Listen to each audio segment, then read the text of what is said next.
হাসনাত আব্দুল্লাহর উপর হামলাকারীদের সহায়তা করার জন্য আহ্বান জানিয়ে পোস্ট দেওয়ার কারণে ক্ষমা চাইলেন বাংলাদেশ জাতীয়তাবাদী ছাত্রদলের নেতা তামিম তামজিদ উৎস।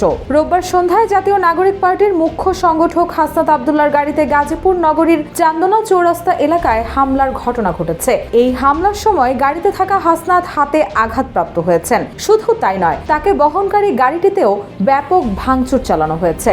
দেশ জুড়ে তোলপাড় ওয়ালটন ফ্রিজ কিনে আপনিও হয়ে যেতে পারেন মিলেনিয়ার।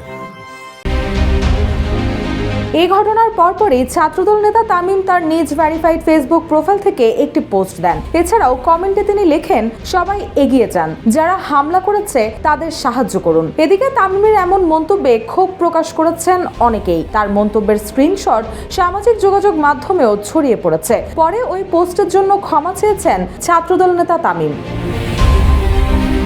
নিজের ভেরিফাইড ফেসবুক আইডিতে দেওয়া এক পোস্টে তিনি লেখেন, কিছুক্ষণ আগে আমার করা একটা পোস্ট নিয়ে আমি সবার কাছে ক্ষমা প্রার্থী। হাসনাত আব্দুল্লাহর উপরে হামলার তথ্য যখন আমার সামনে আসে তখন আমি সেটা নিয়ে পোস্ট করার জন্য রিফাত রশিদের প্রোফাইলে যাই হাসনাতের উপরে হামলার পরবর্তী কোনো ছবি ভিডিওর জন্য।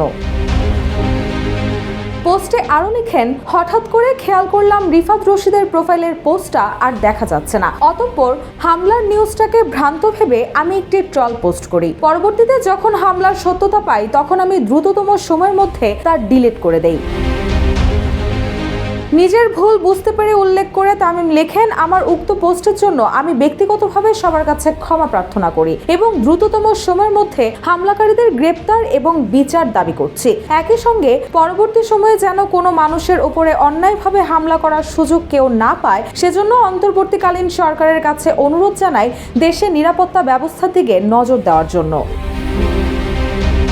রুশা সুর, জয় জয় দিন।